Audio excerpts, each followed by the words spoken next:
So this will be discussed when we get down to the nitty-gritty of the review. Councillor Wayne Walker? Sure. I'll just pick up a point from Dick, first Councillor Quacks, and it's along the lines that sure, a golf course is providing recreation, but it may also be providing significant stormwater benefits to the community at large. Councillor, hang on, we're getting into detail. The recommendation and the issue in hand is rates, remissions and postponements are not included in the plan going forward. How we deal with open space is an entirely different matter. Okay. My question, if I pose it as a question, is that in many instances these mechanisms, be they rates, remissions or grants or the like, are assisting in areas, are they not, beyond simply sport? Because the sporting area may exist as an area that provides some stormwater attenuation, provides some open space for the community at large. So I guess my question is around the larger context that needs to be considered here. And are we going to be providing that context in this study going forward? Through the Chair, in answer to that question, I think what we're saying with respect to these forms of investment, the remissions and postponements, what we have is there's not clear line of sight in terms of the outcomes that are being delivered, whether those be out open space or other community benefits. Whereas something like a grant scheme where you have strict criteria and an application process, you get that line of sight. So the suggestion here is that we would concentrate on two main forms of investment, that either through leases or through grants, where we see good alignment with what it is that Council is trying to achieve here. So the concern that I'm raising in terms of the imposition, if we call it that we're putting on a local club, be it a golf course or a rugby club or the like, they're going to have some resource to deal with their component, but overlaid on that, there's going to be a need for us to make assessment around the other benefits, so that we've got a full picture. And I'm just putting that on the table, and the necessity to have all of these things going forward at the same time. And in that respect, I also make the observation, I can pose it as a question if you like, but by all means, rates, remissions and the like, let's deal with that. But quite obviously, we've got to have done the work around the grants and so on, otherwise we can leave a number of clubs in limbo, and many of them don't have much to come and go on now. So I just want to put that on the table. So we're going to do grants next. I know, I'm just jumping the gun. No, that's your just head of the play. Through the Chair, just an answer to that, because we all know we've got a golf investment plan as well, and the issues you've raised about the range of outcomes they contribute to are fully canvassed in that part as well. So, you know, there is work to identify that things can have a range of benefits, and that there are better systems, though, for investment than rates postponement or these types of measures that can take those into account. So please be reassured, we do know the environmental and stormwater outcomes that golf areas can provide. And so I've got just one other last question, Madam Chair, and I don't need an answer to it, but assuming that that we'll be looking at what other cities are doing in this space, so that we've got some benchmarking. And when I say other cities, I'm thinking in particular international cities, not just in New Zealand. Yep. Okay. Final one on this one, Councillor Cooper. It was just a clarification of the review of loans. So does that give the opportunity to review terms? If you're reviewing them, can you change the terms on that? Through the Chair, the purpose of this exercise was to look at existing loans, so we would see that we have a contractual agreement with those recipients. What we're doing is looking at the future and saying that we don't believe that loans line up with the outcomes that we're trying to achieve. No, So what? yeah, I understand that. Okay. When you said we've got a legislative obligation to review these every 5 years, or the loans, or you mean this policy? Through the chair, just that was the legal obligation relates to rates, remissions and postponements, not to loans. Okay. Thank you. All good, councillor Cooper? Yep. Awesome. Right, shall we go to the final recommendation as part of this clump?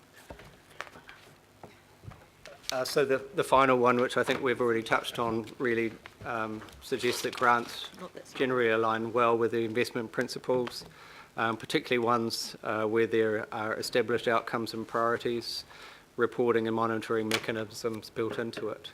So we have a range of different forms in which we, or a range of different grant schemes, including ones at the local board level for their locally driven initiatives. So what we've looked at is all of those that apply in the sport and recreation space. So by way of an example, we have a tennis club that received $34,000 of local development initiative funding to resurface their 5 courts, introduce drainage, introduce lighting. Had an immediate impact in terms of participation rates and access into the community. Questions, comments? Councillor Simpson. I've just got a question around the words that you use in this resolution. You mean through council grants, don't you? And I just wondered whether that should be clarified, because obviously these sporting groups get grants from everybody, so just being... Oh, right. Through the chair, that's would be a very valuable point of clarification. Good, we'll make that clear. Councillor Walker. Yeah, I just want to raise another issue, and I guess that's around the issue of equity or not across the region. For example, if you look at tennis clubs, there are some tennis clubs that pretty much fully fund their operations with no assistance from council. They might get some rates remissions. There are other clubs that have significant contribution from council, and then you have the circumstance in some of the lower socio-economic areas of Auckland where if there was not some substantial council support, the club might not exist. So there are issues around equity here as it goes across the region, and other related issues that we need to have some kind of handle on, and I'm just raising that as an issue. The issue of equity will upset some clubs because they may see that here's another club getting something and they're not, simply because they're in a better position to raise the money. And I don't know how we're going to deal with this. So I'm just putting that to you as well. Through the chair, that was one of the key messages that I think came back from that engagement process from local boards, from the sports sector and from the public. So there are equity issues within codes, there are equity issues across codes, there are equity issues across demographic groups, and that is a fundamental problem that unfortunately there's no magic solution to. I think as we progressively work through the issues and deal with the clear instances of inequity, we will move further along that path, but it is going to be a long piece of work. But that's why I think, councillor, this is such an important piece of work, because you can finally measure, you know, if there's no rates remission, then we can measure up grants, we can measure up length of lease, and you can, you know, I think, councillor Walker, your point is how we actually making sure I'm that not we're knocking even. it. I'm just No, indicating that there's a I think you're making a significant, good point. a significant level of complication here, and it goes to community facilities at large. They would not exist in parts of Auckland were the council not put in a significant amount of funding, as compared to other parts of Auckland where the reverse is the Aye, case. exactly. Okay, councillor Clow? I just wonder for the LTP that there should be some work done in the declining amount of Class 4 gaming grants that are going to the community, because that's who's getting hammered. And so I have a conflict because I'm chair of a Class 4 gaming society, but obviously with the sinking lid policy applying and Sky City getting all these extra machines and them only giving out a few % of their money, there is a huge gap that's looming, and we've heard Ian Maxwell give warnings before about this when he was in charge of the Parks Department.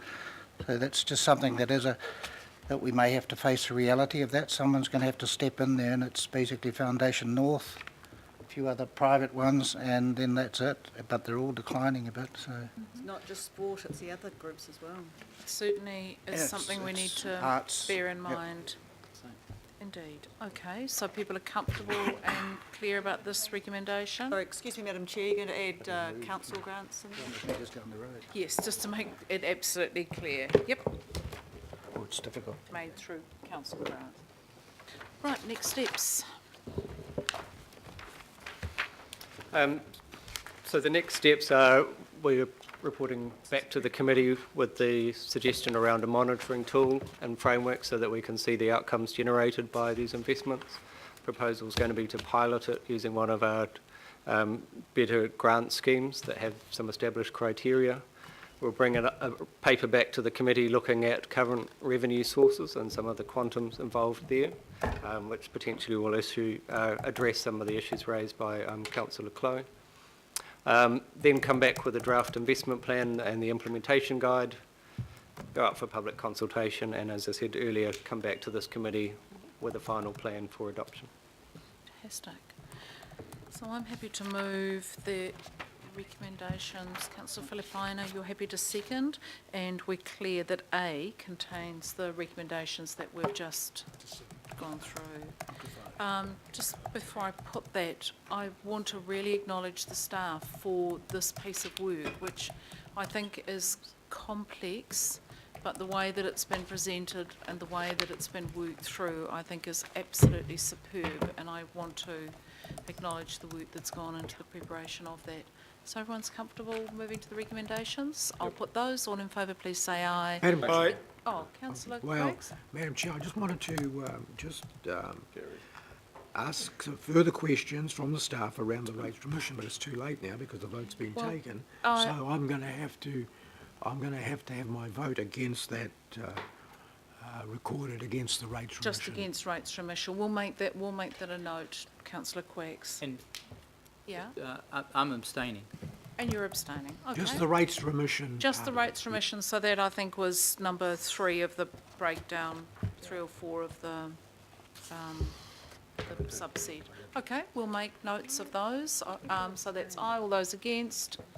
Carried. Thank you very much. Thank you to our team who've done the work. Item